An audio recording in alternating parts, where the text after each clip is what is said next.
If you invest like I do, then HYLD or HYLD and HDIV, the two all-in-one covered call ETFs by Hamilton ETFs, probably make up a big portion of your portfolio, myself included. So in case you missed it, Hamilton ETFs issued a press release on May 6th declaring that a unit holder meeting will take place on June 7th. So unit holders, that would be us, can vote on a proposed change to the ETF's investment objectives. So what is this all about, and what does it mean for the ETFs going forward? Another question I've been getting lately is concerning the leverage that these two ETFs have, right? So as we all know, these two ETFs, HYLD and HDIV, use a loan facility or basically borrow money to boost the yield and return of the two ETFs. The leverage amount is a modest one at 25%. But interest rates are rising, right? So that's what's pretty much dominating the investing world headlines these days. So people have been asking me, how will this impact the leverage on these ETFs, right? If the interest rates are rising, will the monthly distribution or returns of HDIV and HYLD be affected? So let's check out the press release together real quick, and then we will talk to the co-founder of Hamilton ETFs, Rob Wessel, to answer all these questions.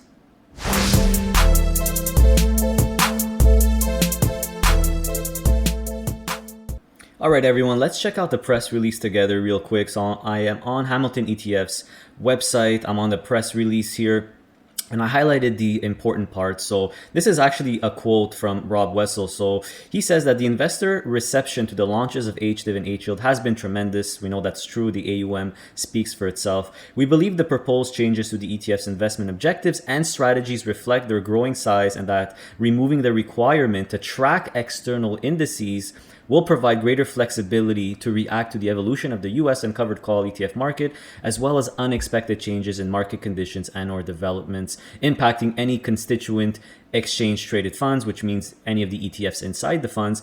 And in addition, if the proposed changes are implemented, the ETFs will also no longer be required to pay index licensing fees. We believe that the proposed changes will benefit unit holders and align with the ETF's objectives of providing attractive monthly income, I like that, and long-term appreciation. So if we go at the bottom, the new proposed investment objective will be to provide attractive monthly income and long-term capital appreciation from a diversified multi-sector portfolio of primarily covered call ETFs focused on Canada. The ETF will continue to use leverage in order to seek to achieve its investment objective, the maximum leverage 25%. So that's HDIV, HYLD, pretty much the same thing except change Canada to the US. So the decision to propose the changes to the investment objective follows an extensive review by Hamilton of the activities of each ETF in light of the current size and assets under management, which have grown significantly. Hamilton ETFs believe that it is in the best interests of the ETFs and the respective unit holders to amend the investment objectives, subject to all required unit holder approvals. And that's going to be, if it does get approved, the changes are going to take effect on or about July 1st, 2022. And the meeting is on June 7th. So what does this mean exactly? Let's talk to Rob Wessel to find out. All right. Hey, everyone. Welcome back. So I am joined with, once again, Rob Wessel from Hamilton ETF. So Rob, once again, welcome back to the channel. By the way, it's a couple of times we have you on. Always a pleasure. How are you doing? Very well, thank you. Thanks for having me. Perfect. So today we're going to talk about the recent press release that just came out on May 6th regarding HYLD and HDIV, two very, very popular ETFs in my community, the income investing community. So let's quickly talk about that, and then we'll also quickly discuss another question that I keep getting because of rising interest rates dominating the headlines. So I'm getting a lot of questions on how that impacts the leverage that HYLD and HDIV use. So we'll talk about that at the end. So first question. So in case you guys missed it, I'm talking to my audience here. On May 6th, you released a press release to advise that there will be a unit holder vote on June 7th in order to change the investment objectives and strategy of HYLD and HDIV by removing the requirement to track external indices.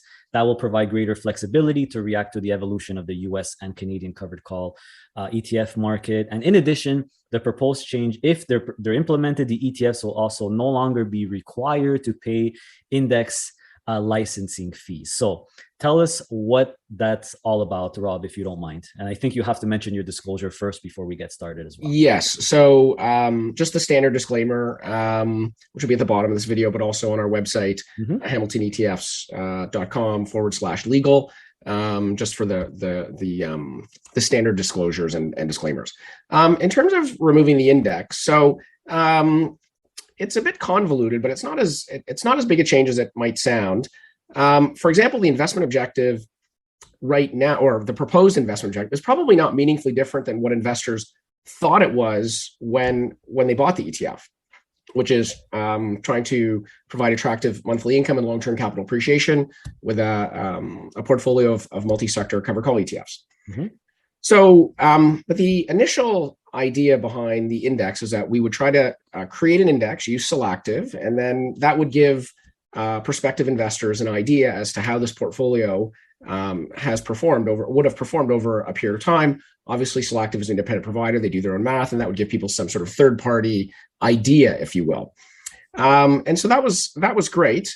The only thing is that I think we started to wonder about is that the index itself, and you can go on Selective's website and you can see the index rules are extremely strict. So for all intents and purposes, for all practical purposes, the portfolios of HDIV and HYLD could never be changed based off of, for any practical purposes. And the reason for that is the Selective index rules for inclusion, which we had helped write, were extremely restrictive. So I guess we started to think, well, wait a second, there are going to be circumstances, or there could be circumstances where we might want to make substitutions. So for example, let's say a constituent ETF reduced its distribution by a significant amount. Let's say a constituent ETF saw its performance falter relative to a similar sector covered call ETF in the same sector.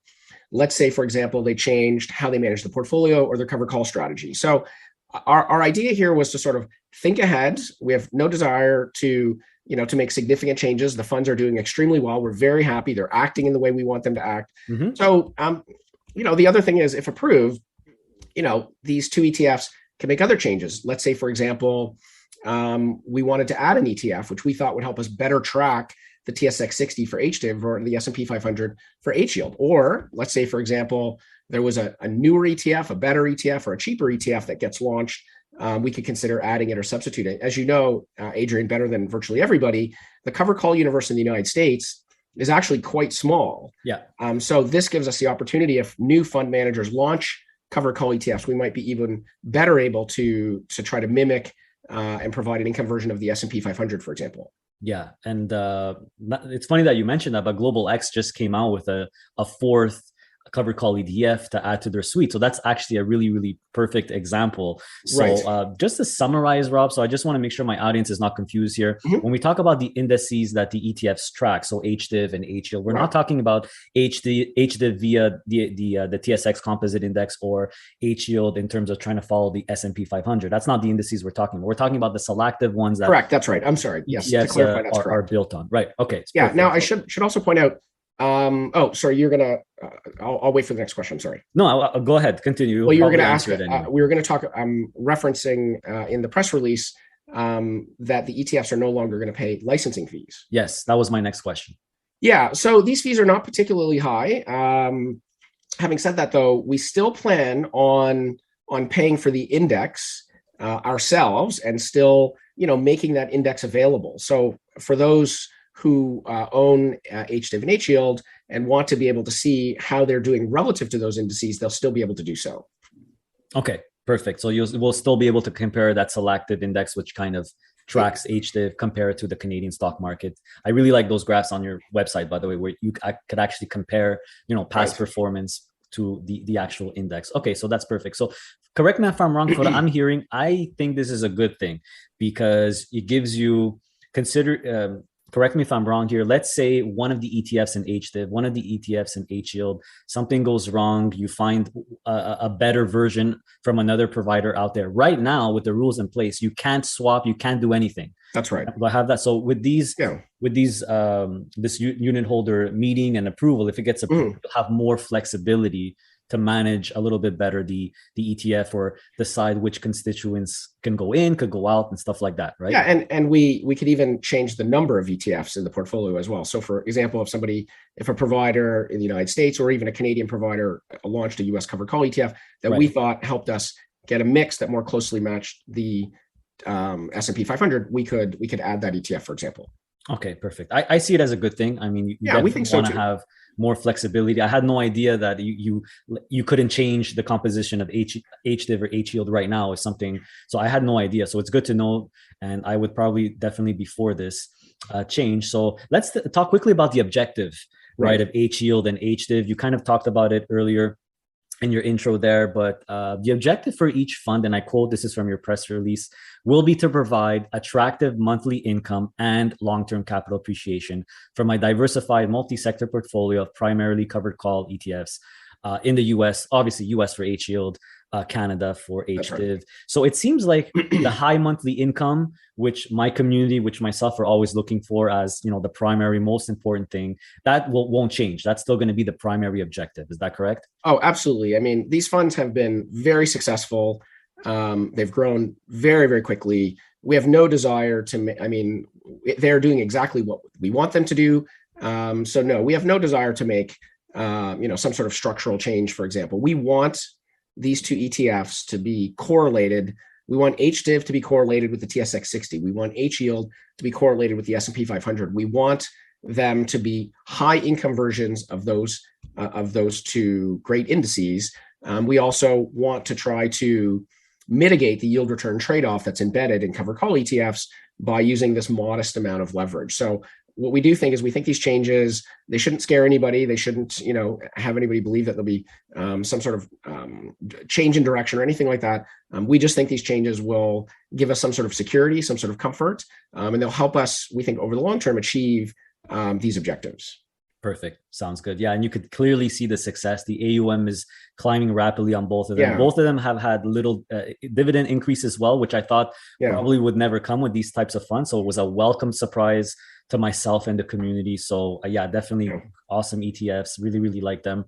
And one thing I saw that the, minor thing in the press release, the risk rating of HYLD is going to be changed from medium to high to medium. I'm actually surprised it was medium to high to begin with. I didn't personally know that.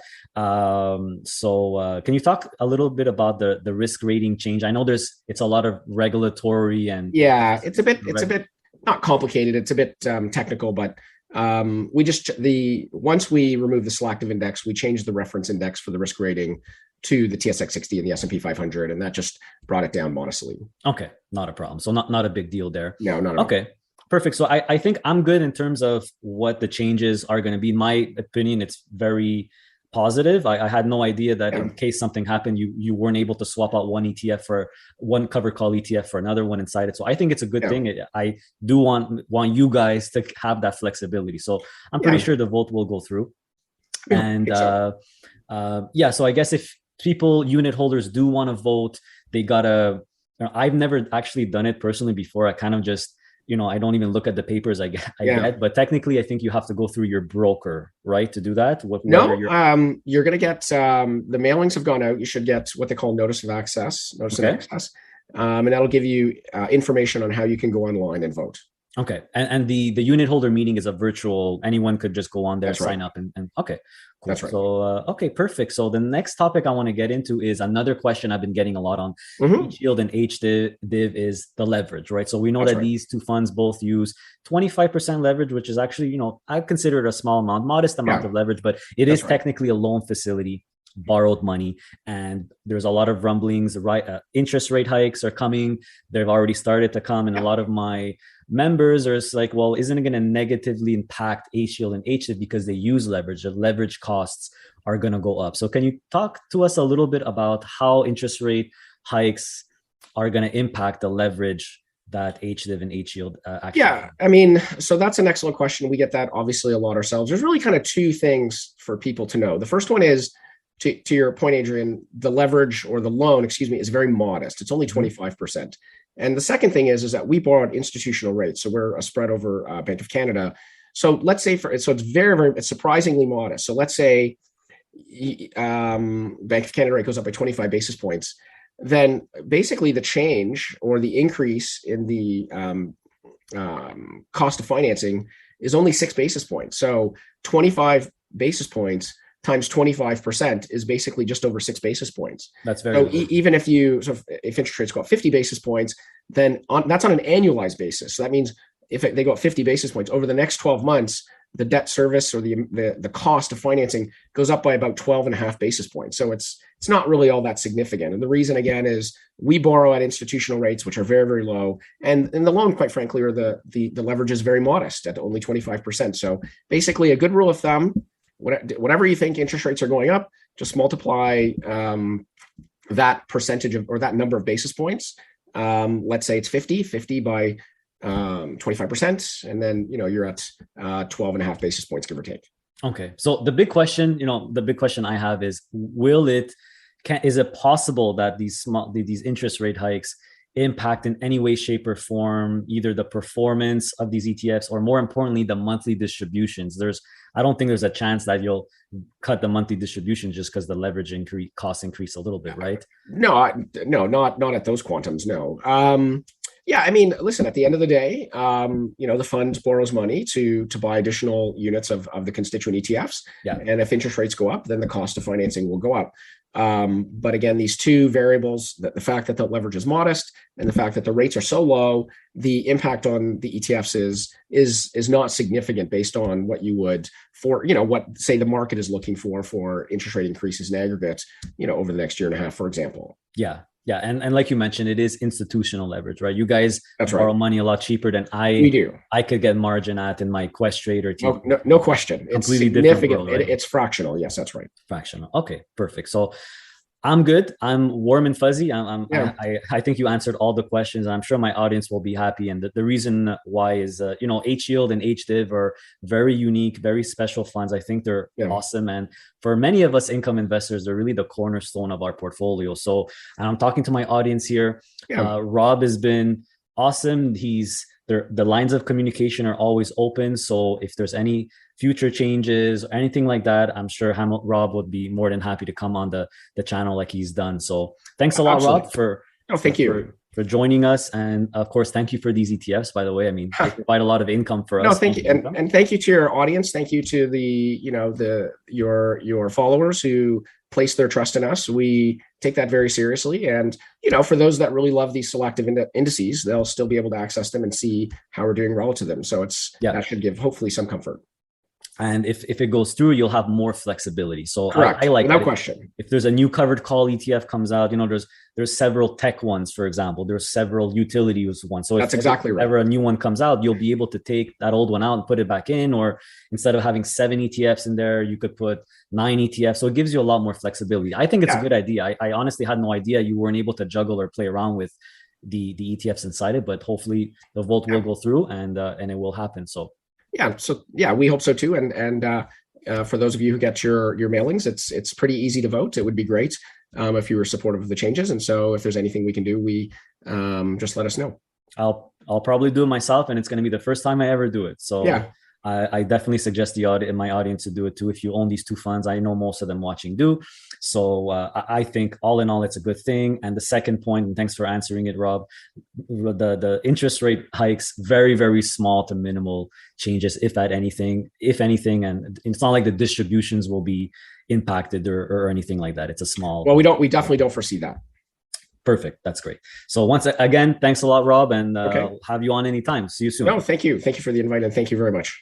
Perfect. Thank you so much for watching, guys. I really appreciate it. Please show your appreciation by hitting that like button. It helps the channel grow. It's free for you. It's a win-win. It takes 2 seconds. I would really appreciate it. Also, consider subscribing if you like this type of content. My channel is all about investing for maximum passive income. So please subscribe. Hit that little bell button as well so you're notified whenever a new video comes out. You don't want to miss my upcoming content.